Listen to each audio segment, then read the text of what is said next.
the biggest thing in terms of being excited about why you would want to buy a rental property is the opportunity to have lots of interested tenants that want to rent your properties, and that involves more people moving to our area, starting with our province. So Alberta gained over 36,000 residents last year, the third year in a row. Inter-provincial migration is an indication of the relative strength of the Alberta economy, with employment growing at a faster pace in Alberta. So yes, things might seem uncertain and not necessarily as rosy as we would like, but they're certainly better than any other place in the country. At least that's what's happening with people that live in the other parts of the country, and that's why they're moving here.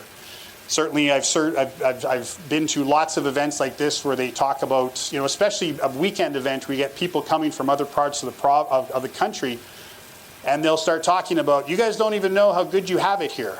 So this is about us officially saying, look, things are certainly in a better situation as people continue to move to the province as opposed to what's happening in other parts of the country.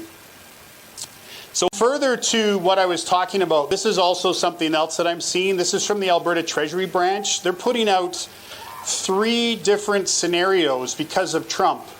Good scenario, possible scenario, bad scenario. So this is basically Alberta's real GDP growth over the course of this year and the next year.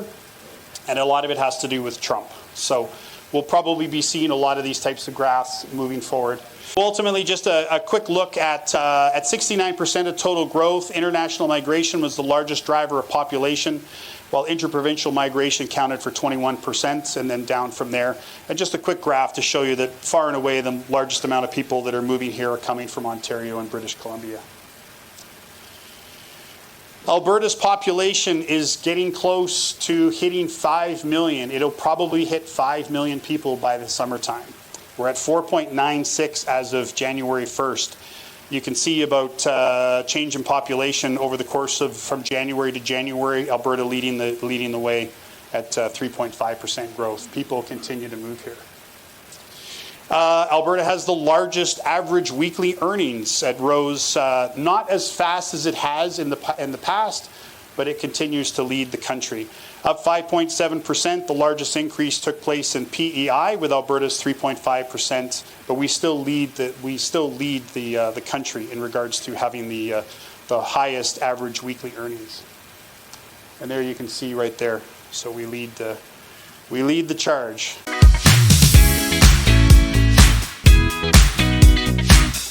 And when you're talking about short-term rentals, I think there's a bunch of different options. What's going to give you the highest ROI? Then it's risk. We talk a lot about risks in short-term rentals because you have different things that can change. Okay, so if you're an investor and your game was to do short-term rentals and then they change it on you, you're kind of screwed. Not ideal. So those things can happen.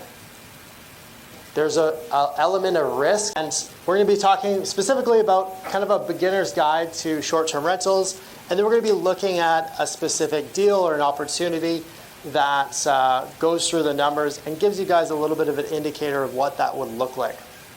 So I find anytime you go to any sort of seminars, in this case it was a bus tour, and you just get jazzed. So step one, I think this is kind of an obvious one that's not so obvious. And I think that a lot of people have short-term rentals, and the main game they have rental properties, and generally the main game is long-term rentals.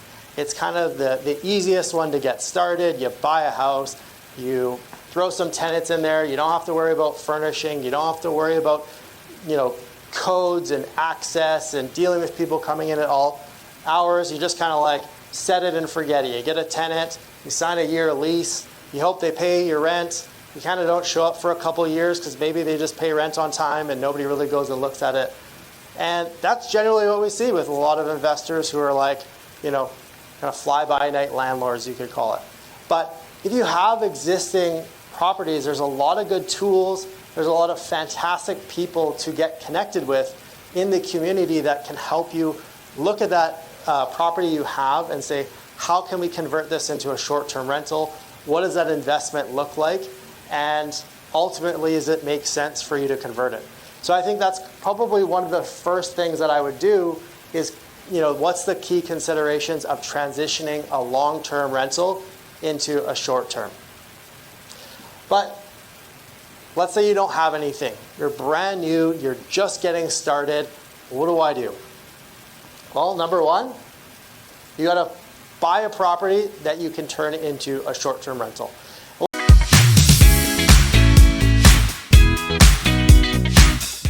Usually when I share this with people, the next thought that's in your head is like, why? And the reason for that is that the debt on your rental properties is tax deductible. I think probably most of you know that. When you borrow to invest with a reasonable expectation of earning income, you get to write off that interest. The problem is that this debt here on your home is not tax deductible because the purpose of that debt was to buy your home, which is personal use, which adds a substantial cost. If you're in the worst case at a 50% tax bracket, a 4% interest rate mortgage actually costs you 8%. The reason for that is that you earn your $300,000, whatever you need to earn to be at that top tax bracket. CRA takes almost half. In some provinces, they take 52%. I think Alberta, Steve, do you know what the maximum marginal was? 47 in Alberta? Something like that. But they take pretty close to half. So what we want to do is we're flowing funds this way because what we're doing is we're taking your gross rent. In this example, $4,100.66, which conveniently works out to 50 grand a year for the future number. So it's nice even increments to show you guys how you can do some quick mental math for yourself of what you might benefit from this. So we take your $4,166 rent in this example, or 50 grand a year, and every month we chip it against our mortgage. The reason we're doing that is that we're paying down $50,000 of debt that we do not get to write off the interest. When we re-borrow it on the line of credit and we use it to pay for these business expenses, our rental property, we get to write off that interest.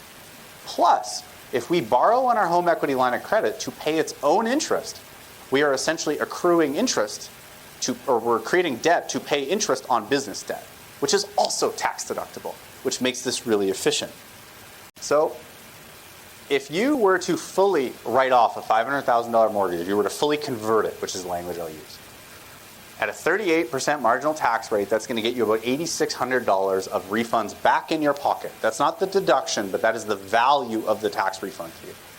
If you reinvest that, ideally not for your own retirement, but maybe you use this to take the pressure off of your own money, and you use this partially for your own retirement, partially for your kids, you end up with $1.4 million, which is pretty insane. And that's just basically keeping this debt and leaving it efficient. That's just sadly not the reality for most Canadians. That's not an opinion piece, that's like statistically true. 50% of Canadians are like $500 from insolvency, which is mind-blowing for me. So I was that old when I realized that I was going to have to take, so I was 24, I realized that I was going to have to take care of my kids as they got older because I wanted to give them some advantages. I also realized that my parents weren't going to retire. Like just, that's the reality of it. They weren't. And who do they turn to when one person in the family's graduated high school has a job? So I know that we're all going to have different stories and journeys and different kind of threads that we care about. But I'm going to focus on that kind of core vision of how do we build a better future for either ourselves, our kids, or our parents. That's kind of the core theme of this. Because I realized that I should have started saving when I was this old. So, we all think we're starting late, but let's get started today. Now, I'm going to quote someone who's a client of mine and a good friend, and he was giving me some advice for dealing with a family member who was struggling with some stuff. But what if I told you that there's only a few things that you actually need to do this? Because so far, I hope that this has made sense. One of the reasons I wanted to tackle this topic is because that it's generally perceived as incredibly complicated. But the good news is that there's only a few things you guys actually need to do.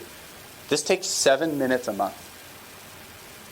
So you have to collect your rent, which takes no minutes. Your tenant pays you. Now, it'll take a little time if they don't pay you and you've got to call them, but generally speaking, let's assume you've got good properties and they pay you your rent on time. You take that money that went into your bank account, you prepay your mortgage with it, which takes a minute. You literally 2 clicks of a button. You then borrow the money from the line of credit, which will automatically increase, and you borrow it and you move it into a special bank account. Now, if you follow the Smith maneuver, we call this the Smith maneuver checking account. But simpler, it's just your tax deductible account, because Steve can go on for about an hour of all the things the CRA likes to look for, because they don't like this strategy. They don't like anything that means you pay less tax. And if you think it's because this strategy is risky, ask Steve about what happens when you own a business and you write off expenses on your vehicle. That's a legitimate thing. And that is one of the number one things the CRA loves to go after in an audit, because they know you probably don't have mileage logs, and they know that they get their money back. So know that the CRA's job is to get as much tax from you as possible. But I would argue that your job and your accountant's job is to pay as little tax as possible. As they say, what is it? Tax evasion is a crime, tax avoidance is a right. Got a buddy who's a tax lawyer, and that's his mantra. So probably how he justifies the big bills. But essentially, you just need to run it through a dedicated account.